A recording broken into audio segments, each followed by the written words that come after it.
राष्ट्रीय युवा महोत्सव 2024 या कार्यक्रमास देशाचे पंतप्रधान नरेंद्र मोदी यांची उपस्थिती असणार आहे।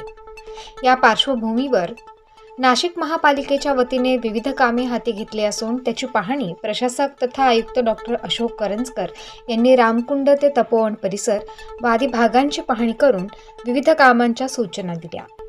युवा महोत्सव 2024 कार्यक्रमाच्या पार्श्वभूमीवर शहरातील विविध भागात रंगरंगोटी करणे, सजावट करणे आदी कामे महापालिकेच्या वतीने करण्यात येत आहेत।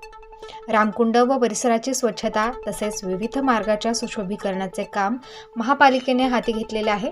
त्याची पाहणी महापालिका प्रशासक तथा आयुक्त डॉक्टर अशोक करंजकर यांनी रामकुंड, सरदार चौक, राम मंदिर परिसर, जुना आडगाव नाका, औरंगाबाद नाका, तपोवन आदी भागांची पाहणी केली।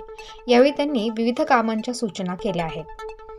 शहरातील चित्रकारांनी वारली पेंटिंग, धार्मिक व रामायणातील विविध प्रसंग, शुभचिन्ह अशा विविध चित्रांनी तपोवन परिसर तसेच रामकुंड ते राम मंदिर, सरदार चौक मार्गे राम मंदिर या भागातील विविध भिंतींवर आकर्षक चित्रे काढली आहेत। या चित्रकारांचे कौतुक महापालिका प्रशासक तथा आयुक्त डॉक्टर अशोक करंजकर यांनी केले। यावेळी महापालिका प्रशासक तथा आयुक्त अशोक करंजकर यांच्या समवेत अतिरिक्त आयुक्त प्रदीप चौधरी यांच्यासह उपायुक्त लक्ष्मीकांत साताळकर, श्रीकांत पवार, प्रशांत पाटील, शहर अभियंता शिवकुमार वंजारी, घनकचरा व्यवस्थापन संचालक डॉक्टर आवेश पलोड, उद्यान अधीक्षक विवेक भदाने, शिक्षण मंडळ प्रशासन अधिकारी बी.टी. पाटील, पशुवैद्यकीय अधिकारी डॉक्टर प्रमोद सोनवणे, कार्यकारी अभियंता सचिन शिंदे, जनसंपर्क अधिकारी योगेश कमोद, नितीन गंभीरे आदी यावेळी उपस्थित होते।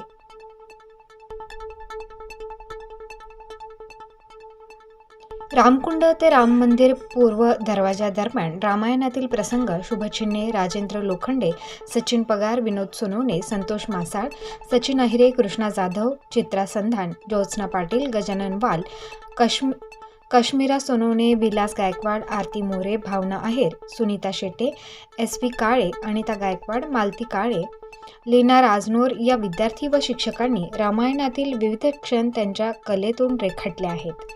प्रतिनिधी मोहसिन पठाण, स्टार न्यूज, नाशिक।